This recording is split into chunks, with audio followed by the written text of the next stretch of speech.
morning, good afternoon, good evening to all you beautiful men and women around the world. Today, you're tuned into Network King with your host, Basil Artis. Guys, today I did a special interview with one of my brothers, Brian Barca. He's a 29-year-old entrepreneurial king all the way from New Jersey. Today in this interview, we talk about his ATM business, his fitness brand, as well as his mastermind that he's dropping, guys. In this interview, you'll get glimpses of how to be disciplined, how to be focused, but also how to be flashy and have fun. With no further ado, guys, Brian Barca. Yo, guys, how y'all doing today? Today we have a special guest, Brian Barca. Thank you for coming, brother. Basil, it's a pleasure doing anything for you, man. Pause. Listen, you've done a lot for me, man, and I'm just paying back my dues. Man, I got a lot from you. I got like a whole bunch of wisdom, bro. All this old age that you got. Nah, you're not old, my bad, brother. I'm only 29. I'm only 29, bro. Only 29. Okay, for the viewers that don't know you, can we get your name, age, and what you do for a living, brother? Of course, man. So, guys, how you doing? My name is Brian Barca. I'm from New Jersey. I fly down here every single time I do an episode for Basil's podcast, by the way, which is a phenomenal podcast. I am a business owner. I own a fitness business, both in-person training in a gym and also online coaching. I also own an ATM business. I have more than 10 ATMs across New Jersey and New York City. So make sure you're using the ATMs. And I also have a podcast, bro. So my podcast, I only utilize it just for networking purposes. Have some women come on, have some entrepreneurs, man and woman come on, and I also have some top G's come on, share their knowledge, their humble beginnings, and I like to pick their brains about different aspects in life. And I also technically, I don't want to brag, but I just did a fight last month. Technically, I got paid for it, so that would consider me a fighter.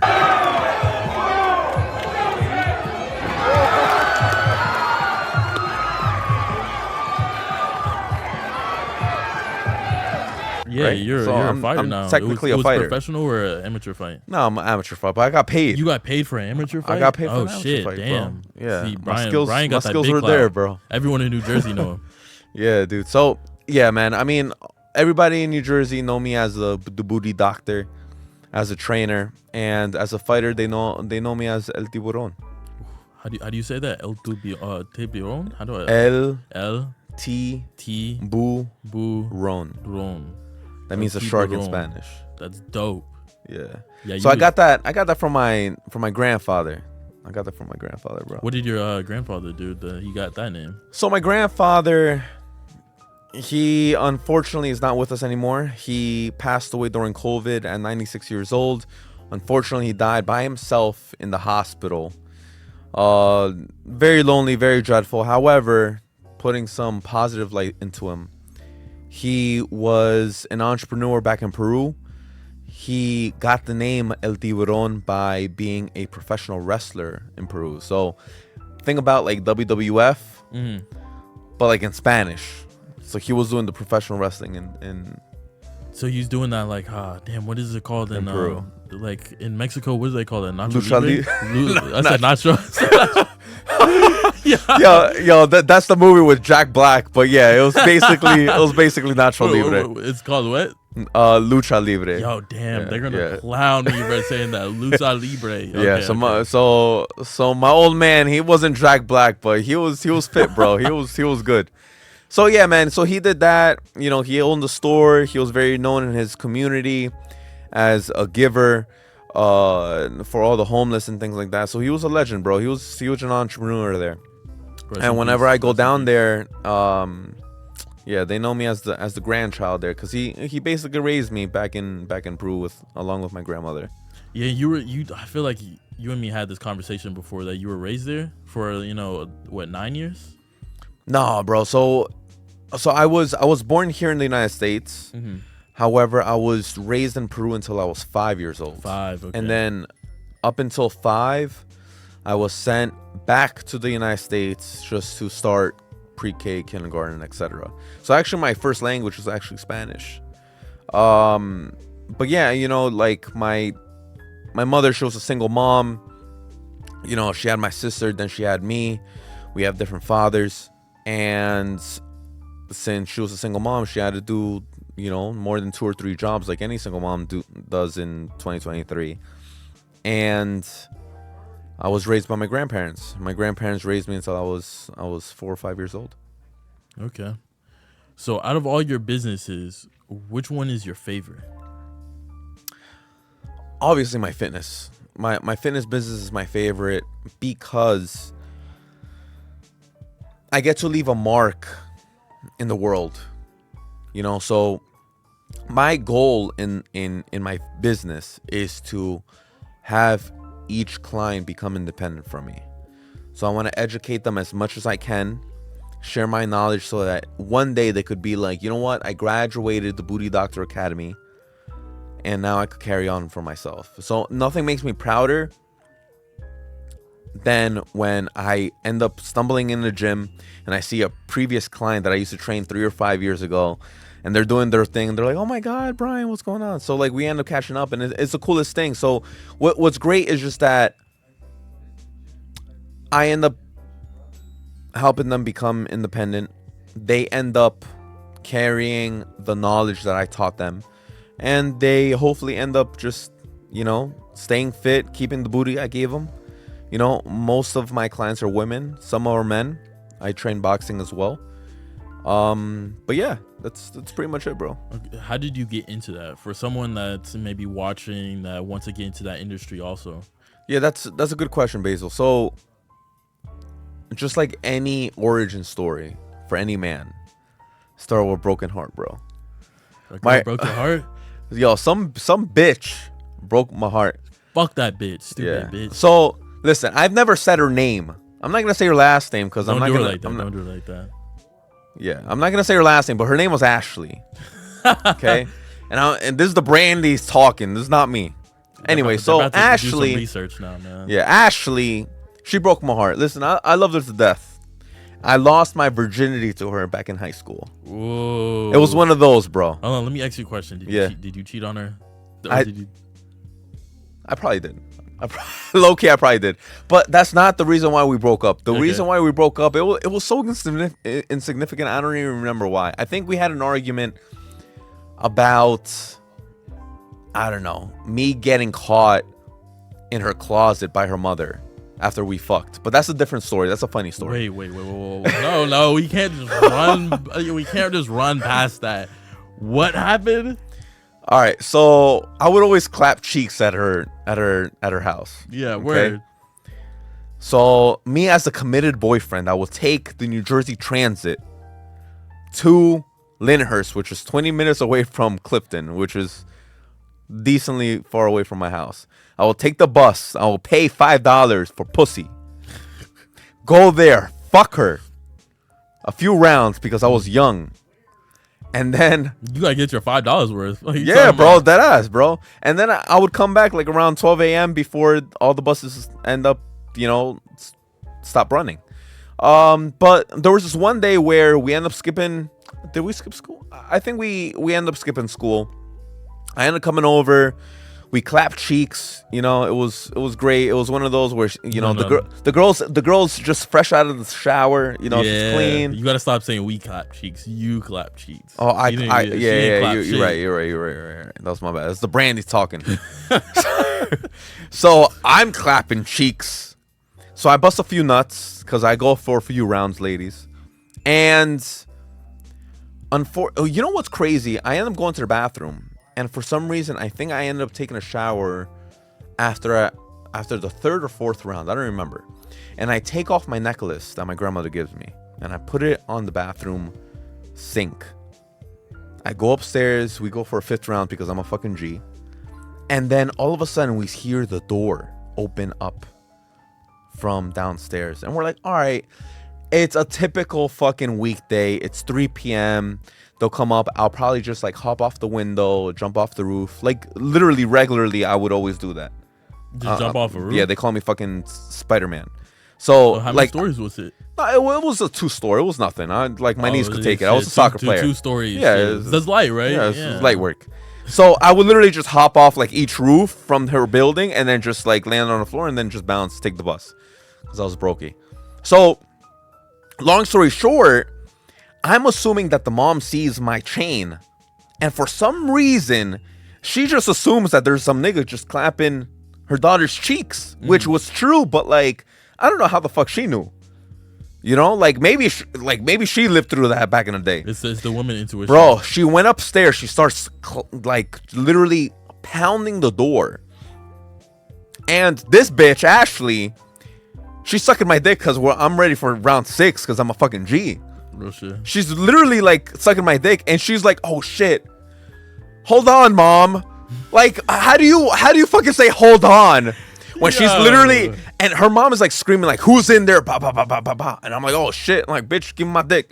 So I grabbed my dick. I literally hopped into the fucking closet. Yeah. And her closet was pretty deep. It's like a walk-in closet. Pause. And my feet were like sticking out like the doorway. Mm-hmm. Wait, side note, how old were y'all? Shit, I was maybe like 16. This is the first story. This is the first time I ever shared this story. It was crazy. So I'm seeing, because of the crack of the door, I'm seeing her open the door.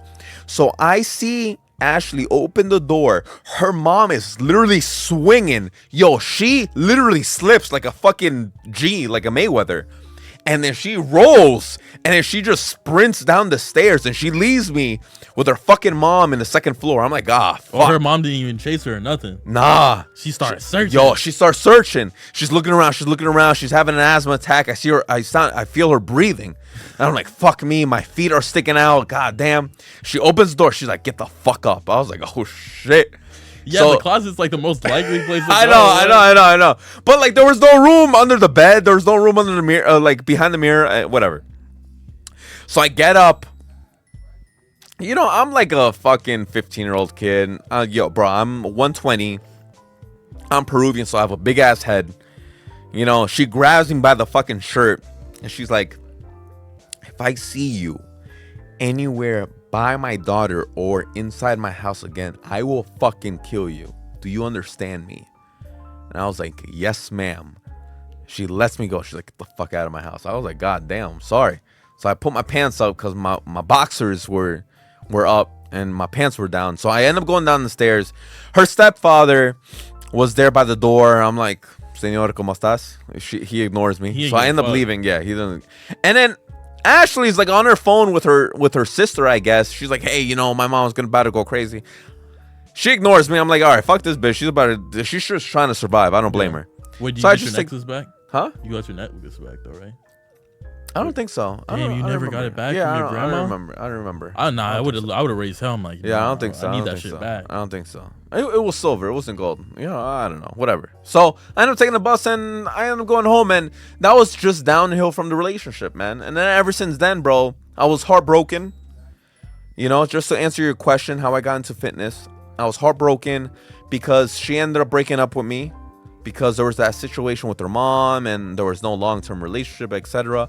But she was probably sucking dick, you know, because this is what women do. They end up planning already who's the next guy before the breakup. Facts. That's some fucking 100% sauce. facts. That's some fucking sauce. So she was already planning on fucking move on, so it was no big deal. And what confirmed it was that, and why I was fucking like in this mental space was, we broke up, and I'm seeing her hooking up with some football players right in front of me. I'm like, this bitch. And during that time, my grandfather who raised me, he was diagnosed with prostate cancer. So I literally personally had to drive him to chemotherapy every day and just see him go through hell. Because if you don't know, Basil, cancer for prostate is the most painful thing for a man. They literally put tubes up your urethra, which is the hole of your dick. Do they numb it? That probably doesn't even do shit. I don't know. I don't think so. But bro, it looked painful. My man was, anyways, he beat cancer twice, and then he beat other shit. And what got him was the vid. I don't know if I could say the beer word. Yeah. But he got him. They got him with the vid. Anyways, so I was in a depressed state, and one of my buddies, he had a guest privilege to gyms, and he brought me along, and I fell in love with the stress relief of working out. And at that time, I was a senior in high school. I didn't know what to major on in college. So I figured, you know what? I'm researching in bodybuilding.com how to work out. I'm falling in love with the stress relief. I'm interested in bodybuilding and working out, etc. Why not major in exercise physiology? So I ended up going to school, going to college for exercise physiology. I graduated from there. And ever since then, man, I utilized that associate's degree and then that bachelor's degree for a job as a personal trainer in commercial gyms. And I leveraged my degree for higher pay. Would you now tell someone that wants to do what you're doing to go to college and pursue the careers you did or the majors you did? That's a good question, man. Or should they just grab your mastermind?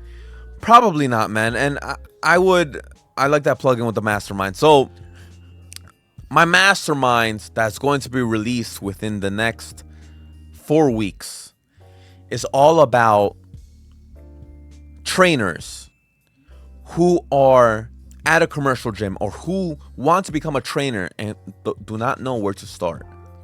How to get liquid capital of minimum $5,000 to $10,000 from a bank, starting your own company, becoming independent, not having a boss, doing whatever the hell you want with the $5,000, $10,000 minimum, then eventually getting bank liquid capital of $10,000, $15,000, $20,000 like I did, and now having a 6-figure personal training business like I do, whether in person or online coaching. That's what my mastermind is.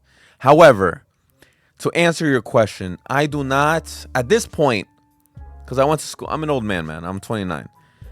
I would not recommend going to college for exercise physiology because you don't need a degree to become a personal trainer. However, it helped me because at that time, we didn't have that much social media exposure on Instagram and Facebook. We had MySpace at the time and barely Facebook, you know, and everything was word of mouth. Everything was in person. But now I would say get a certification for personal training. From there, I would even go on top of that and apply to a commercial gym, build a network, build a community, build clientele, and then from there, leave that commercial place, rent your own, purchase my mastermind. That way, you get the liquid capital to pay your rent, to pay your cost of living, to end up giving the highest quality service to your clients so that you can even end up charging more than $100 per session like I do. And then from there, just, you know, create your 6-figure business, man. Light work. I'm telling y'all, get his mastermind. We talked off camera. What he has in the mastermind will change your life if you dedicate it yourself and actually implement everything that's in there. And he makes it simple for even, you know, the stupidest fucking person. You cannot fuck it up if you take his mastermind. Yeah, you know, it's crazy, man. Like not even many entrepreneurs know how to start their own business. Number one, start utilizing and hacking bank loans, credit, leveraging credit so that they can utilize that liquid capital to invest in yourself and or your business so that you could start making money on top of the money that you just end up getting from the bank. Like, it's insane. You could do all that by just following my mastermind and just, you know, just stay tuned for the announcement. Okay, you could follow me on abarca.fitness. That's ABARCA.fitness. But no, we're not saying goodbye. I'm just giving you my plug-in. Okay.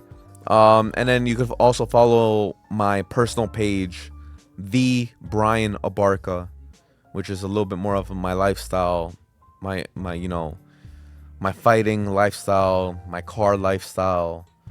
Ooh, talking about that, you just got a Aston Martin Vanquish, correct? I did, man. It's my first supercar. You know, this car is $250,000, man. Shit. You know, and it's not one of those Hold on. You I'm gotta not- say that again. How much? It's a quarter of, like, dude, I'm telling you, it's more than $250,000. It's a little over. I'm not gonna say it's $250,000. It's a little over $250,000. But I'm driving a car that's a little over $250,000 as a personal trainer, in which I am trying to share and pass down my knowledge in hacking, in-person, and online coaching training. If you want to become a personal trainer and have your first supercar, a man or a woman, you know, you got to hit me up. But No, yeah, for sure. I got the Aston Martin.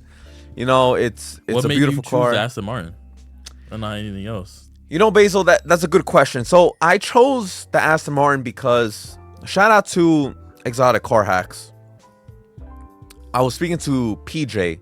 He actually resides in Miami.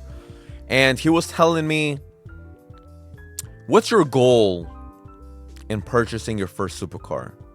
I was like, PJ, I want to network with higher set individuals. You know, I'm tired of networking with people at my level. I want to learn from more people. And he was like, bro, I know you want the R8, but you're only going to impress little teenagers.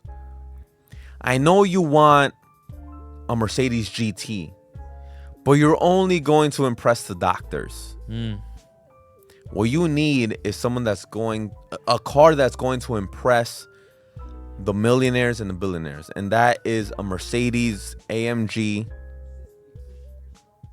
S63 or an Aston Martin Vanquish. And obviously it's based on, you know, my credit, my budget, etc. You know, my budget was only six figures. You know, it's play money for me. Yeah, only, and it's play money for you. Only six figures. No, I fuck only you money. I only wanted to invest six figures just for networking purposes because I was bored with the money. I didn't know what to do with it, bro. Yeah. You know what? What am I gonna do? I'm gonna go to Vegas and just Fuck no. Fuck I'm gonna get a supercar, and I want to rub shoulders with higher set individuals so I could learn more, so I could become a multimillionaire and then a billionaire. You know, I always hear a lot of people saying a car is a liability, but if you utilize the car in the right ways, it can be an asset. Yo, facts, bro. And Basil, I mean, I'm sure you could probably go more into detail with it because you're more educated in exotic cars and supercars than me. But to my knowledge, depending on the specs on the vehicle, the year on the vehicle, and the mileage on the vehicle, you can actually utilize that as an asset, flip it like an asset, flex as an asset, then end up selling it and then utilizing that same credit to get a better vehicle from there. Facts. You're not lying. Yo, just buying the car, first of all, depreciation. So we're writing that off. We're getting all that back. Yo, then it's the craziest thing. I'm just going to give one example. You going to a business meeting, they're going to automatically take you serious. That's instant credibility because you pull up in that type of car. Exactly. They're going to look at who the fuck is this guy and how does he have that? So then when you start telling them your story, you tell them what type of individual you are. You know how they confirm what you're saying? Yo, your car, what you just pulled up in, they're like, yo, that's instant credibility. Exactly. You know what's crazy? Just the other day, because my next step is obviously my mastermind, and I want to release that out, and I'm working on that right now. But is literally end up getting into owning multiple real estate locations, right? Investments. And ironically, I'm coming out of the gym, and a guy literally just breaks his neck looking at my Aston Martin, you know, carbon fiber Vanquish. Jeez, that shit's sexy, bro. And he's like, yo, bro, like, I like your car, bro. And then, ironically, he's a real estate investor. And all of a sudden, bro, he comes up to my door. I don't have to get out of my car. And he's literally... Listen, between men, when we end up having conversation, you could tell when a man is really trying to impress another man. I didn't even ask him what he does, and all of a sudden, I end up getting a whole fucking resume of like, listen, I own this, I own that, blah, blah, blah, blah, blah, blah, all this bullshit. And I'm like, oh shit, I'm actually looking into getting into real estate, man. So all of a sudden, I end up getting a connection right there, right out of the gym. Why? Because of my fucking car. I didn't have to do shit.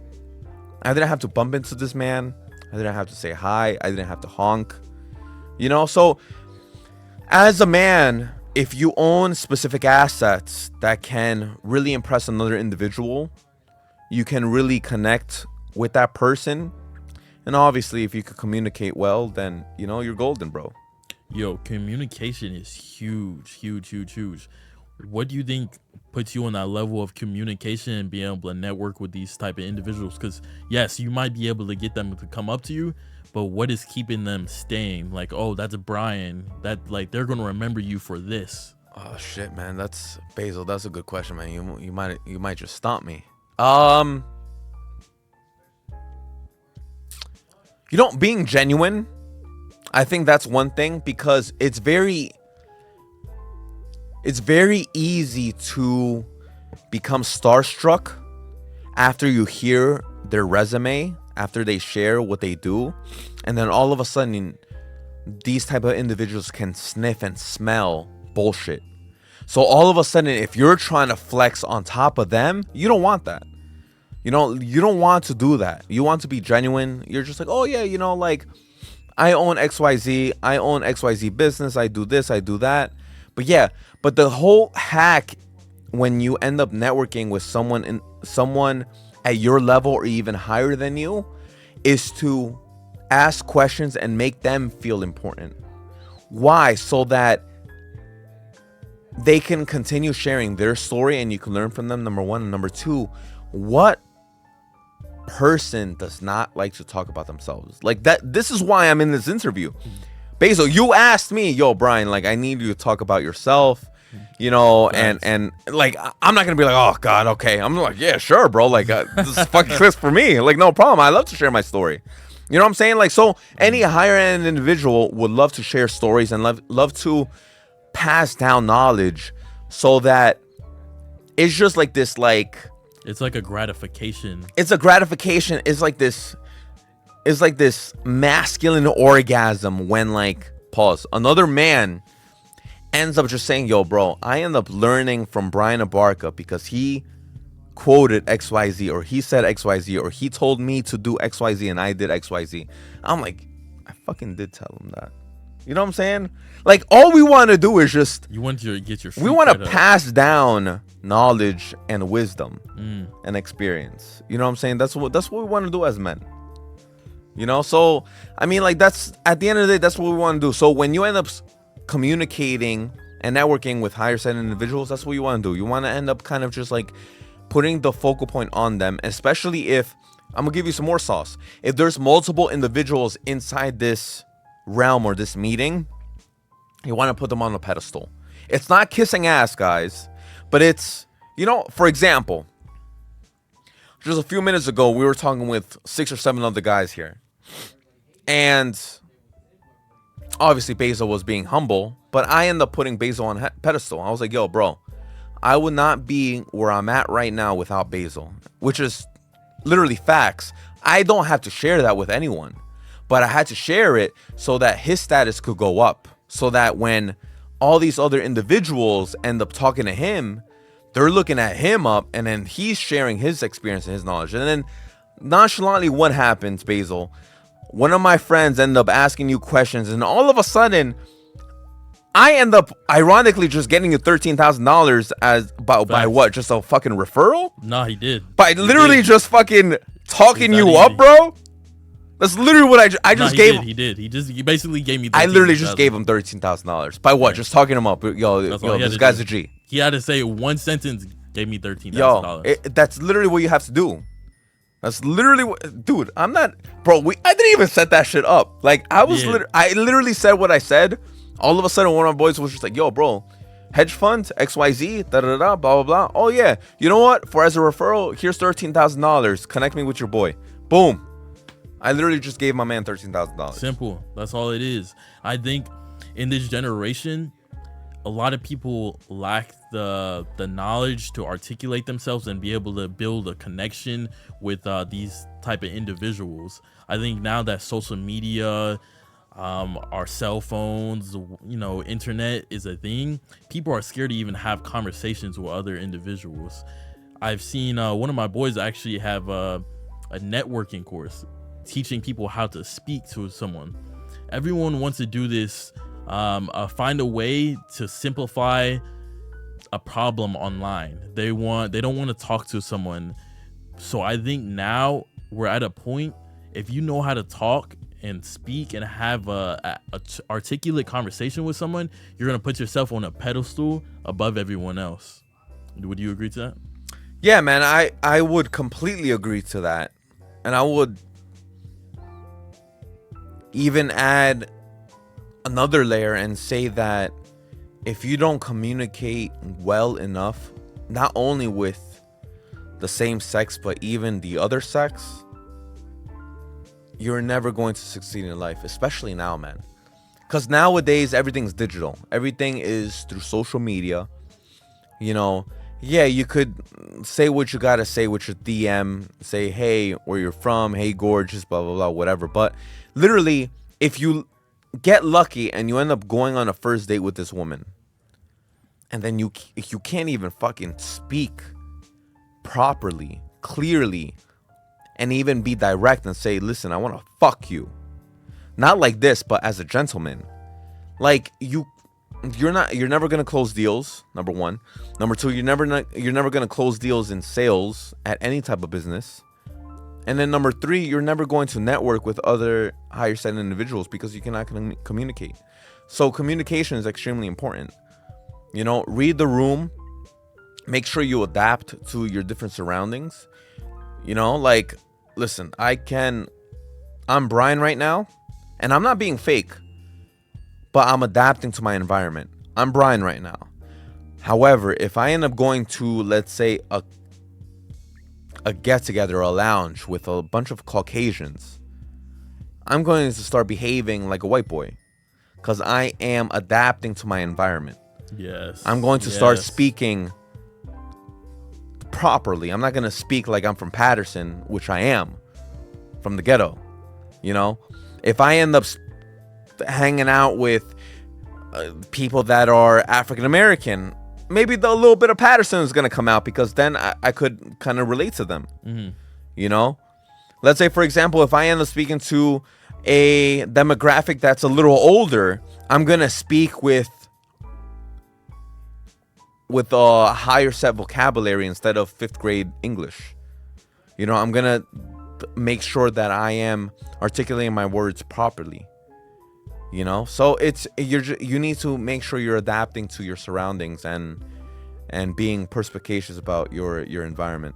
Talking about adapting to your surroundings, you're a very stoic person, I would say, but you're also very funny. You're entertaining, not in a funny, oh, you're a clown. Funny as in, if there's a dry moment in the room, you can say something that'll brighten someone's mood. Yeah. How do you think that has helped you with women? Oh, it breaks the ice, man.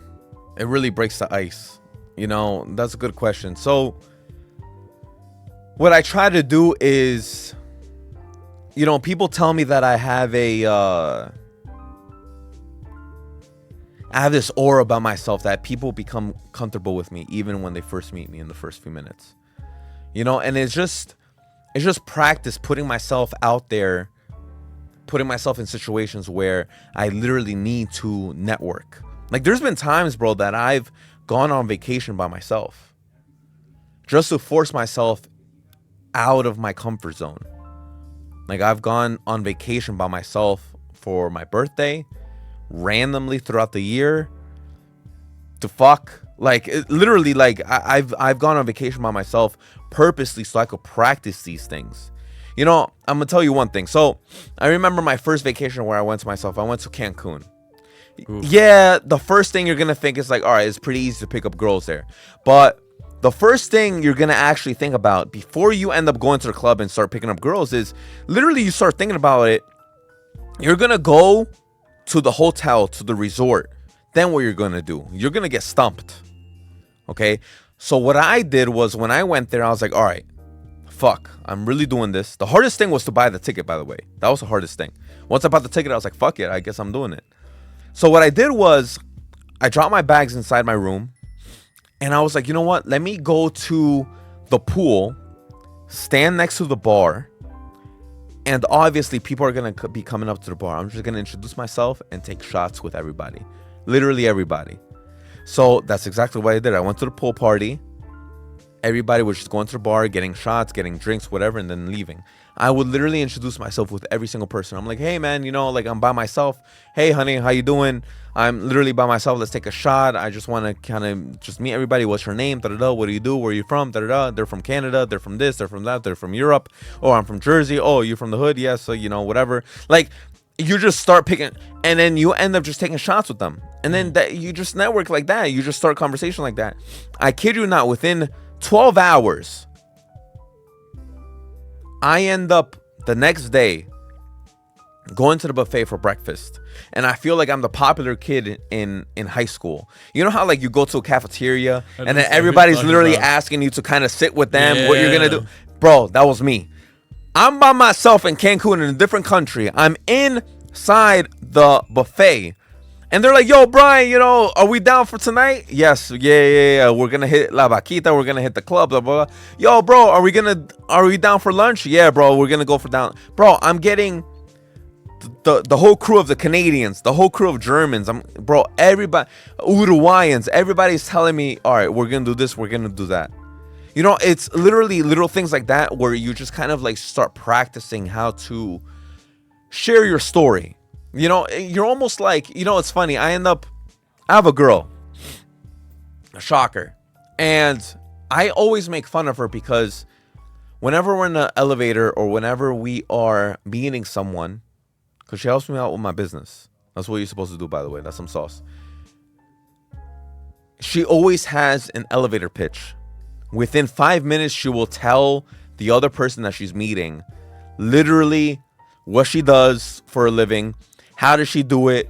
What's her passion? What's her long-term goals? What's her short-term goals? Like, it's crazy. Like, she has an elevator pitch and she literally utilizes every single word exactly the same every single time.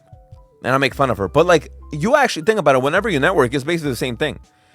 Like, we have short attention spans. So if I'm rubbing shoulders with you and all of a sudden you meet me, I need to literally share my story once I grab your attention within the first 3 minutes, or else I lose you. You know what I'm saying? So that was a great practice that, you know, I received in Cancun when I ended up going on vacation. So if you are financially stable when you have the possibility, or if you have the possibility to go on vacation by on your own, yo, bro or sis, like, go for it, because you'll actually learn a lot about yourself. Number one, learn how to be by yourself. Number two, and number three, learn how to network and speak to different demographics of people. Fire. I mean, let me ask you a question, bro, because I mean, that's how a podcast is. You know, so tell me how you got into the exotic car business, bro, because I remember crazy story. The first few times I hung out with you, bro, all of a sudden you threw me the keys of your McLaren and you're like, yo, bruv, fucking drive it around Miami, do your thing, fucking press the engine. I was like, yo, what the fuck, man? So, like, it was a privilege driving your McLaren, number one. Number two, it was a privilege you trusting me with your McLaren. But number three, I was always curious, like, how you got into the exotic car business. Crazy story. So, moved to Miami. At this point, I only had my marketing agency. My marketing agency, all I had to do is stay inside and hit people up, cold call people, take calls. Eventually, I got to a point where I had someone running my business. So all I had to do was talk to the high tier clientele that I had. So anyone else, I would have someone else, talk to them here and there. So I had so much free time. So I'd always go out, like you're saying. I would try to go out, network with people, talk to new people. I live in downtown Miami, right in front of the Heat Arena. These were all high net worth individuals that lived in this building because you had to have, money just to live here. So what I would do is go to a pool, this was right after a podcast. I went to the pool. I'm like, yo, let me just chill. It's the calm vibes. The people are still outside. I eventually was going to go back up to my room. So when I clicked the elevator, someone popped up, it opened. They were trying to go down, but I was trying to go up. But they didn't live there. They were doing Uber. It was, Uber Eats. Yeah. So they couldn't get down. I don't know why the lobby button wasn't working, but I maybe it's because I was trying to go up. So I was like, oh, nah, bro, you're good. Like, I'll let you go. So I sat there for like maybe 10 seconds because it usually takes 10 seconds for the elevator to go. Yeah. It didn't go because I clicked it again. It opened. He's there again. I'm like, yo, what's going on? I'm like, all right, well, bro, let me hit my, buzz you and then click lobby. I buzzed him, click lobby. I sat there for another 10 seconds. And I clicked it and he's there. I'm like, all right, my bad, bro. Maybe I'm clicking it too quick. So I buzzed him again, clicked lobby, and I sat there for 30 seconds. I clicked it again. He's still there. I'm like, all right, so maybe this is like a sign that I need to be in this elevator with you or to talk to you. So I'm like, let me just hop in this elevator. We're just talking in the elevator because I don't like awkward silence. Again, I'm trying to network. It doesn't matter if you're a janitor or a CEO, bro. I want to talk to you. Exactly. So I'm glad I did talk to him. So we got into the elevator. We just try to nub. Oh, my name is, Leo. I'm like, oh, my name is Basil. Nice to meet you, brother. What do you do for a living? Oh, yeah, I have a podcast and I also own a marketing agency. He's like, oh, again, everyone likes to talk about themselves. So I was like, I'm just talking about myself. He was like, yo, that's so cool, bro. Can you mind like sitting down in the lobby with me and talking about more? I was like, yo, why not? Eventually, I find out that he helps the founder of the luxury rental company get girls for yachts and stuff like that. I had the podcast so I could help him get girls from the podcast to go on the yachts. You saying connect. So he's like, yeah, there's this rich Albanian guy, he has cars, etc., etc. I'm like, cool, bet, let's connect so I could get girls easy. That's light. Yeah. Yacht party comes around. Every girl canceled. It started raining and it was this nighttime. I couldn't get more girls. I had 11 girls cancel on me, so I had 0 girls, and they had a high tier clientele on that yacht, and that's why they needed the girls. So I fucked up. I looked terribly bad. So I said, yo, next party you have, next event you have, to the Albanian guy, let me get girls for you for free. You don't have to pay anything. I just want to show you that like I apologized. I made you look bad. Now I want to make you look good. Right. So he invited me to the next huge corporate event they had. Okay. This is only corporate guys. I'm like, huge event. Yeah. There was only 11 guys there. Wow. And these are, corporate, men. Right. Middle-aged? Yeah, middle-aged. Okay. Or 50, up to like 50s. Yeah. They were the lamest guys ever. Right. Lamest guys. They told me only to get 10 girls. I pulled up with 40. 40 girls. They were, they got a noise complaint, right? Because there was that many girls and shit like that. So I look like the G because all the girls are saying, yo, like, Basil invited me. Every guy was like, yo, who invited you? Like, how did you get here? Every girl was like, oh, Basil. So then I knew every guy in the party because they would all come up to me. Right. And then I would say, yeah, like, I work for Clint, the founder of Lux Miami, plug. And yo, after that, Clint was, obviously now Clint's the G because Clint brought the girls, you know what I mean? Yeah. So I was like, that, like you were saying, you want to make them feel like, they're at the top. So that's what I did. I made him feel at the top. Lux Miami just brought all these girls here. So now everyone wants to work with him. Now he started working with me. He let me do the marketing. Cool. I did the marketing, then he let me, buy in, have part of the company. So now I got part of the company just by doing that simple thing.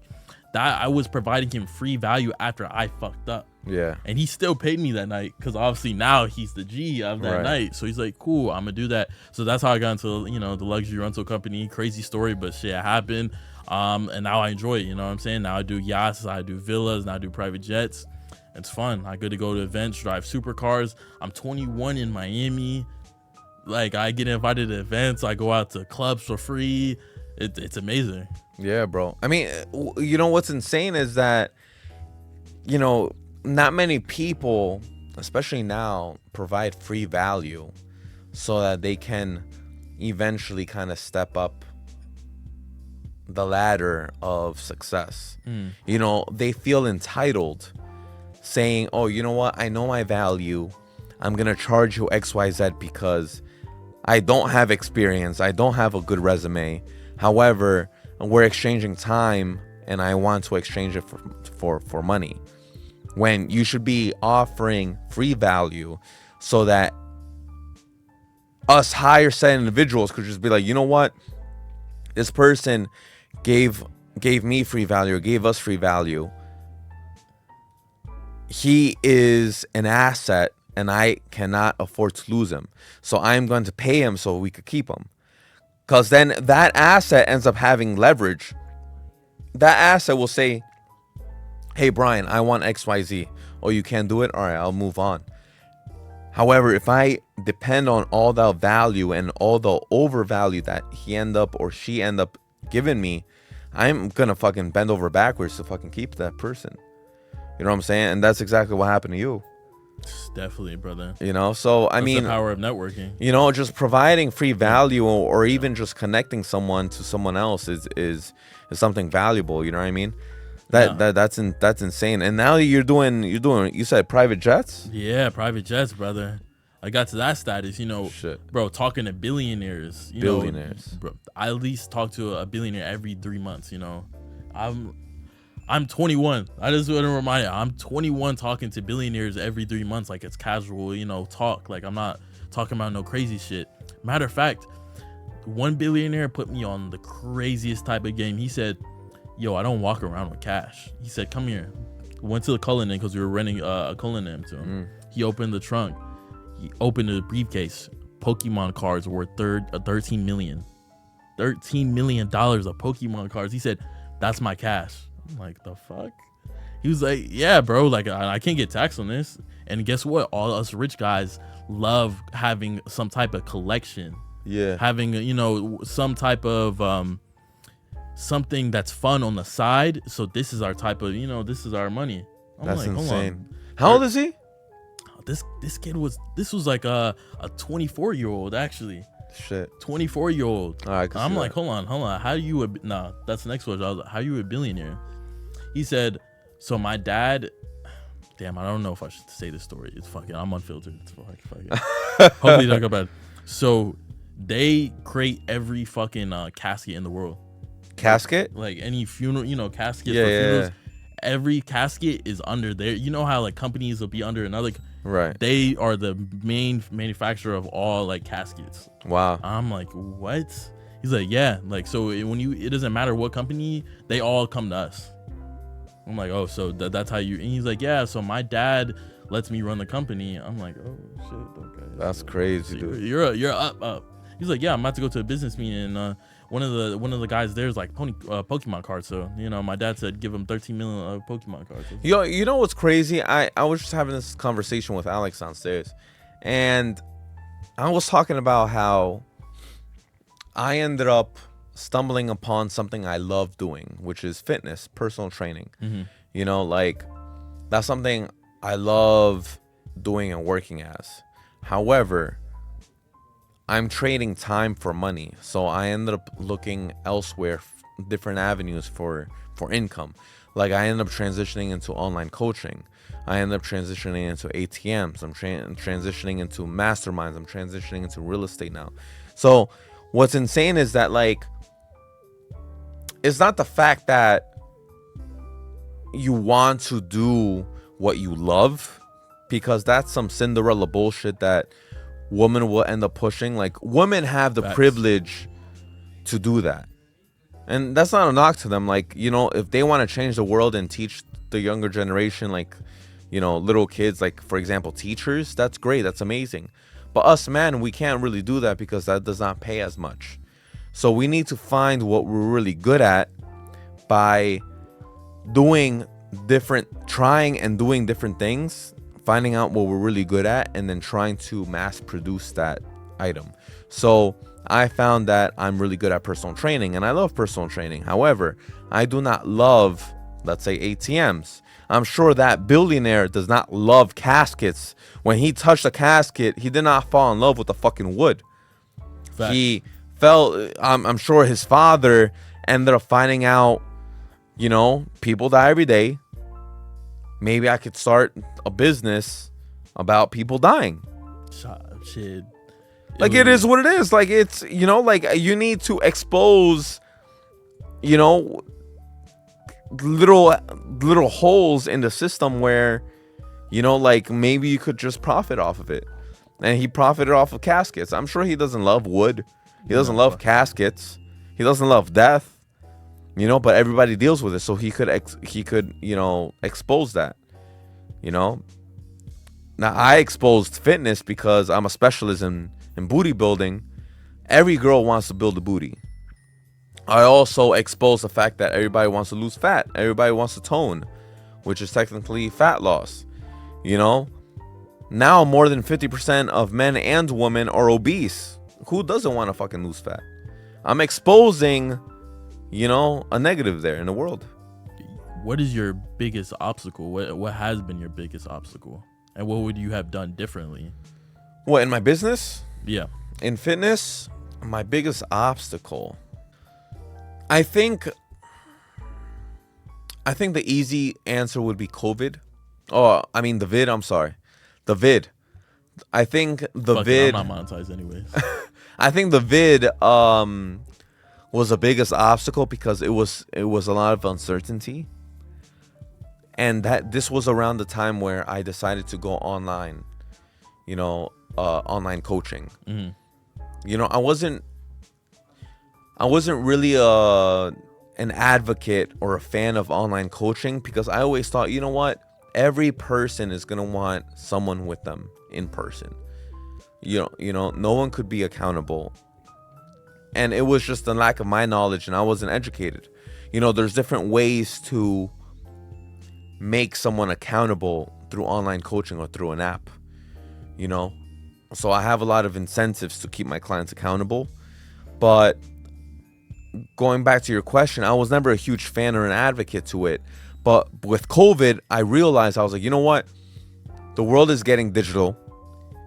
All the gyms are closed. I cannot train people in person. There needs to be a way where I could still make a living. And I cannot be just collecting unemployment, for the rest of my life. So I pivoted and I ended up transitioning into online coaching.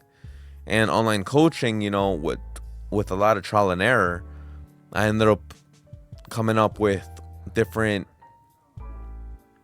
ways to keep my clients accountable and different incentives to keep my clients responsible to achieving their goals. And so to answer your question, I think it was a vid, man, because that literally just made me broaden my horizons with my fitness company. I was one-dimensional and I made it three-dimensional.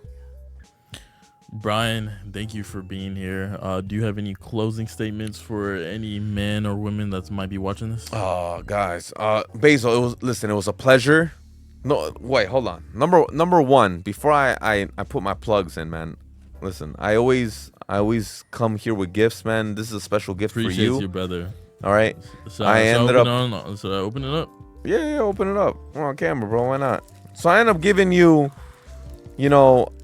a pocket square because you're always on some fly shit. I know you're dressed down right now, but I feel like you always have a suit, and you're always rocking some dope ass colors, bro. So I have to put some pocket squares in you. Jeez, that's hard, bro. That's hard. That's hard. I also gave you a towel, a high quality towel, because I see you hitting the gym more often. Yeah, got to. I'm trying to get those gains in now, bro. I need 6-pack by the end of the year. I need to. Everyone on the Unfiltered team needs to have a 6-pack by the end of the year. Well, listen, if they need some help with training or their diet, they know who to help. You have towels? Yeah, bro. You have like a shop? Hold on. You have like a Abarca fitness shop?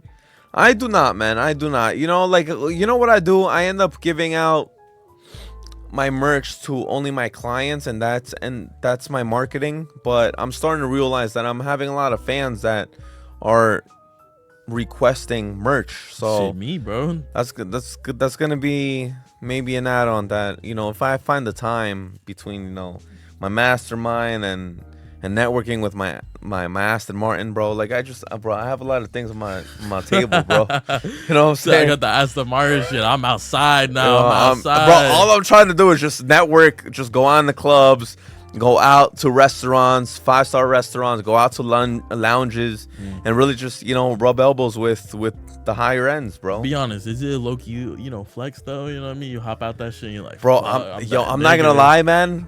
It puts a smile on my face every time I go to my garage. You know, I used to drive, you know, no big deal, an X5 comp. You know what I mean? Like it's not a big deal. Like, but this is your daily though. This Aston Martin's your daily driver, right? yeah, it's my daily. Bro, I'm telling you, when you go to the grocery store, I Bro, felt it. I felt it in the McLaren, so I know. It's nice, bro. I'm not gonna lie. Roll back to, you know, the Aston Martin. They're like, God. Yo, damn. bro, it gives me a little bit of a responsibility to always look good as well. You know, like I never slip, but now it's like, yo, I can't just wear sweats inside the Aston. I gotta at least wear some slacks every single time, even if I go to fucking ShopRite. You know what I mean? Which I don't. But like if I'm out and about and I'm hitting the mall or whatever the case may be, I need to always look fresh. right. You know what I'm saying? You always look fresh. I never seen you not look fresh, bro. Bro, see, it's just the rep, man. So yeah, man, and then obviously some Abarca Fitness gear. You know, I got my season 4 T-shirt here. You know, for the fam, bro. Yo, I'm telling you, this is like fucking bro, Virgil colors, dude. For some reason, that sandstorm color is I popular right saw now. you wearing it the other day, and yo, it goes with your skin tone, bro. But just imagine, yo, you could really rock this with some, you know, some black slacks. Black slacks. Yeah. Even with, bro, if I do this on, bro, it would look clean. All you gotta do is tuck it in, bro. It looks, bro. Yeah, bro. Have a little belt. Yeah, appreciate you, bro. Well, of course, brother. Of course. You know, so this is what it is, man. You know, Basil's my brother. I obviously have to spoil him with some gifts, you know, for the invite coming from all the way from New Jersey. Let you guys know.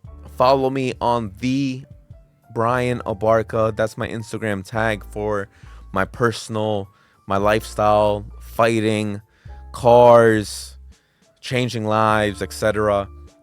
My mastermind and my everyday things. And then if you want to follow my fitness page, my professional page, it's Abarca, my last name ABARCA.fitness. That's my Instagram business page. If you want to look at the 100+ transformation that I have in the span of over 10 years of training, my online coaching, some diet tips, and some free workouts that I give you guys. I give you guys some free sauce. I mean, I feel like this whole podcast was just free sauce, bro. No, it really was. You were just dropping bangers. But I'm telling y'all, his mastermind is even better. Yeah, bro. It's gonna be some better sauce, man. And listen, when I push it out, I'm gonna give you guys the luxury of having the opportunity to purchase on a low ticket price before it goes on a high ticket price, but only limited to 5 people. When are you dropping it? Oh man, bro. Probably, you know what? It's probably gonna be sometime in December, man. You know, cause I'm a giver, man. You know, it's Christmas. Yeah, you know what I mean. That's when people come do like Poppy Santa Claus. You know what I mean? That's when people want to spend money. So I'm like, yo, fuck it. It's a business move. At the end of the day, I'm a businessman. You know, so follow the Brian Abarca on Instagram. Follow Abarca.fitness. And also follow my podcast, Season 4, starting in December. I'm announcing it now. This is the first time I'm announcing it. YouTube channel, A-Barcast. It's a play on with my last name since it's Abarca, you know. And that's pretty much it. Can I get an invite for this season? Bro, listen, I literally said it earlier today. I'm flying you up for... not an Avengers, because another podcast did an Avengers episode, but did they? Bro, this is the Justice League. That's even better, bro. You know, bro, I'm a Batman fan, bro. Damn, okay. I feel bad that I just said it's better because I'm a Marvel fan. Bro, listen, Batman, Superman, Flash, shit. You know, Martian. You know, like, come on, bro. Let me not be a hater. I'll be part of that. I want to be part of that Justice League. Listen, like the movies is trash, but listen, the comics, bro, you can't. You know, I grew up with daddy issues. Batman grew up with daddy issues, bro. Like, come on, bro. It's gonna feel good to be back. Bro, it's gonna be the Justice League episode, bro. Bro, and that's gonna be Season 4. Stay tuned for that. And that's pretty much it, man. Those are my plugs. And stay tuned for my mastermind for personal trainers. If you're a personal trainer out there, man. Yo, I appreciate you for coming again. Of course, brother. Nice ass interview. I'll course, see dude. y'all in the next one. Thank you, guys.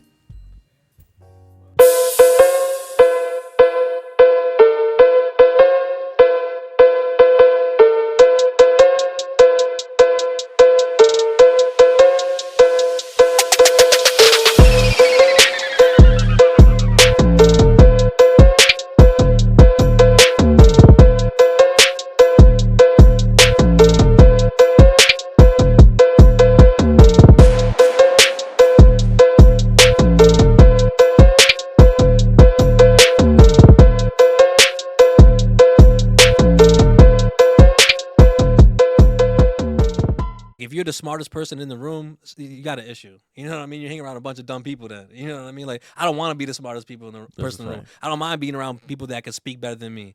You know, and I speak well. 100%. You know, so I learn from them. I learn from Hector. I'm learning from you. I'm learning from King. Just seeing y'all how y'all do everything live, and it's like y'all are talented. It takes talent to do this.